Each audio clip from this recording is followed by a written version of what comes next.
Hey, this is Stephen Greek. Success defined.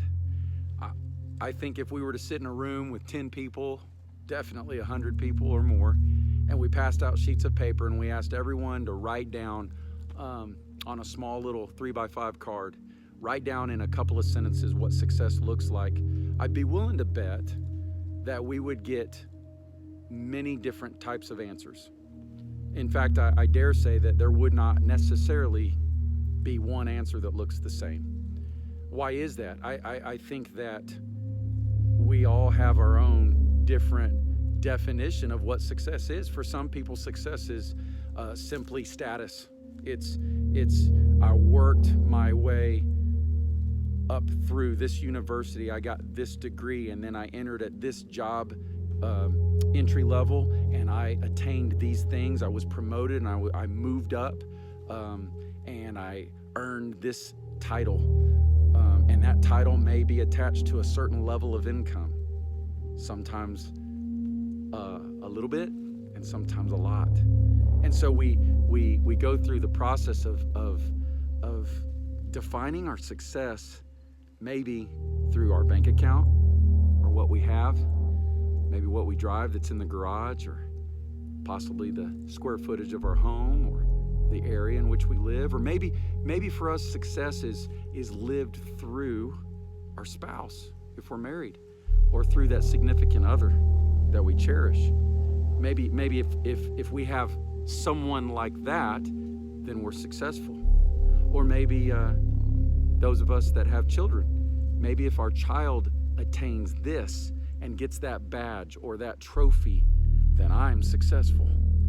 And I think all of these things in and of themselves can be really, really great positive things, benchmarks of our life that we aspire to attain and accomplish. Adding a digit to the bank account is not necessarily a bad thing. But my question for us today is, at what cost? So I think when we look at defining success, I would encourage you to write it down. Success for me looks like, and then just write it down. And I would encourage you not to just define success in one small area of your life, but I would submit for your consideration that relationships matter, people matter. Yes, what you do to impact others through the workforce and the workplace, it matters. I think who we are matters. I believe how we treat others matters. And so for you, I would encourage you to kind of just step back from the rat race if you're in that, or maybe you're building that blueprint and that plan, and you say, hey, in 2 years I want to do this, in 5 years I want to do this. All of that is good. We do that. But I want to make sure that today you and I possibly look at what is true success. Let's define that. And then based on that definition, let's start to walk that out and build that out. And anything that interferes or potentially could sabotage the true meaning and true definition of success, we possibly have to move that to the side and say no to even good things. And so for you today and for me, let's write down what success looks like. Let's define it. Let's work toward it.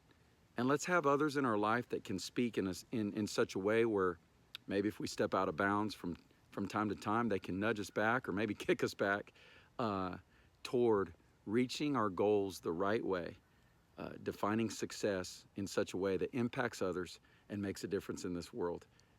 This is Stephen Greek. Have a great day.